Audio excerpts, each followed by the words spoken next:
जय हिंद दोस्तों, कल्पाक्ष द्वारा चलाई जा रही सरकारी योजना एवं कार्यक्रम की सीरीज में आपका स्वागत है।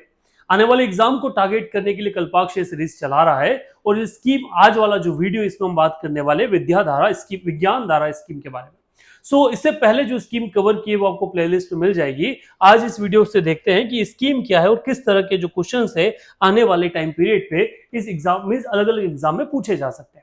बेसिक अगर ओवरव्यू देखा जाए इस स्कीम के बारे में, the Union Cabinet has approved the continuation of the three umbrella scheme merged into a unified central scheme called विज्ञान धारा। में तीन अलग अलग योजनाओं को मिलाकर एक योजना विज्ञान धारा बनाई गई है। जो कौन सा डिपार्टमेंट चलाएगा? तो department of science and technology, जो ministry of science and technology है उसके अधीन आती है।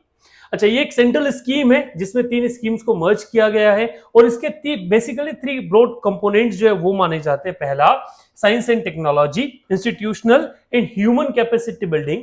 दूसरा आता है research and innovation and research and development and innovation. और थर्ड आता है technology development and deployment.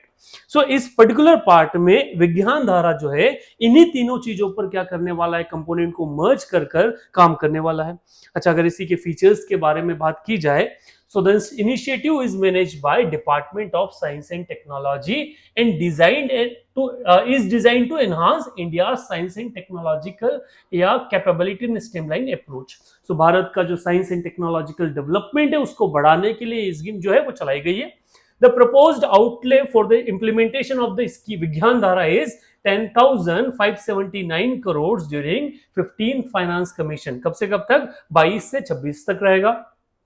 The merger of the scheme into a single scheme would enhance efficiency in fund utilization, establishment synchronization among the sub-schemes and program.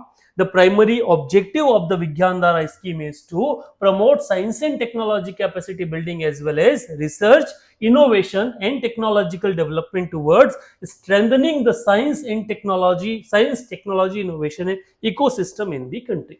ये primary objective के साथ में भारत सरकार द्वारा ये जो योजना है या स्कीम है वो चलाई गई।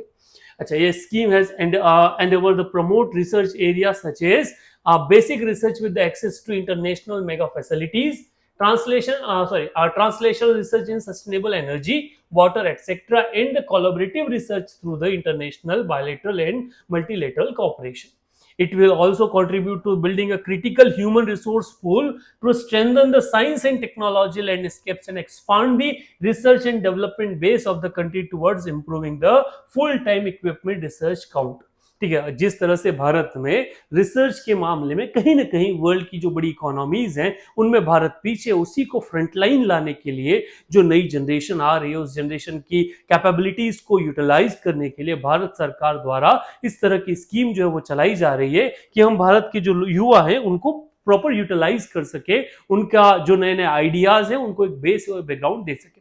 कई बार ये स्कीम्स बाकी स्कीम्स के साथ में जोड़ी जा सकती है, जैसे विज्ञान धारा के साथ आप भास्कर स्कीम को देखिए जहां पर स्टार्टअप्स को क्या किया जा रहा है, प्रमोट किया जा रहा है। तो इनको कोलैबोरेशन में आने वाले टाइम पे भारत को हेल्प मिलने वाला है। किस तरह के सवाल पूछे जा सकते हैं? पूछा जा सकता है किन स्कीम्स को मर्ज करके विज्ञान धारा बनाई गई है, किस फाइनेंस कमीशन की रिकमेंडेशन, तो 15 फाइनेंस कमीशन के अधीन आता है, कौन सा डिपार्टमेंट इसको मैनेज कर रहा है और किन ऑब्जेक्टिव्स के साथ में स्कीम जो है वो चलाई जा रही है।